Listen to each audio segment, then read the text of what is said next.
baax waaw gis nañ lépp commentaire yëpp encouragement yëpp gis nañ waaw ñu ngi leen di jaajëfal de waaw liggéey bi yéen ci jàpp rek waaw tey taxaw seetlu bi lan la rek waaw comme ni ñu ko waxee rek Amnesty moom fan yi moom mi ngi dëmbee journal yi quoi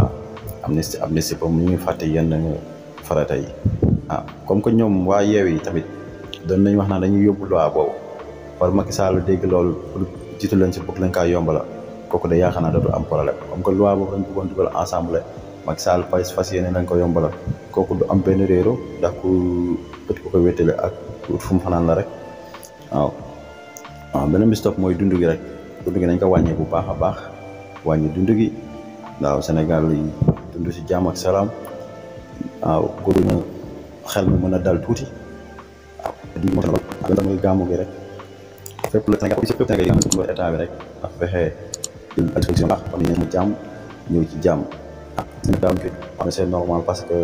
ñaari at toog nañ kon niñ ko daan defee ñëpp a ngi gàmm ñoom gàmmuñu ndax à cause de benn feebar ñi ñaan feebar boobu yàlla bu fi ñëwati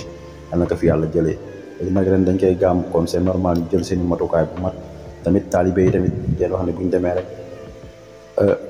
lañ tëral sa dëkk ba rek dañ ko respecté normal gàmm ak jàmm ñibbisee ak jàmm di ñaanal Sénégalais yëpp képp fépp fu waay di gàmm rek yàlla na fa yàlla yóbbu jàmm nga gàmm ak jàmm lépp lu waay ñaan rek yàlla na ko yàlla nangu yàlla gën a dëgëral pas-pas yi di am contentement nag bu baax si suñu abonné yi di ñaan ngeen wéy di abonné rek ngeen gën a jàpp si liggéey bi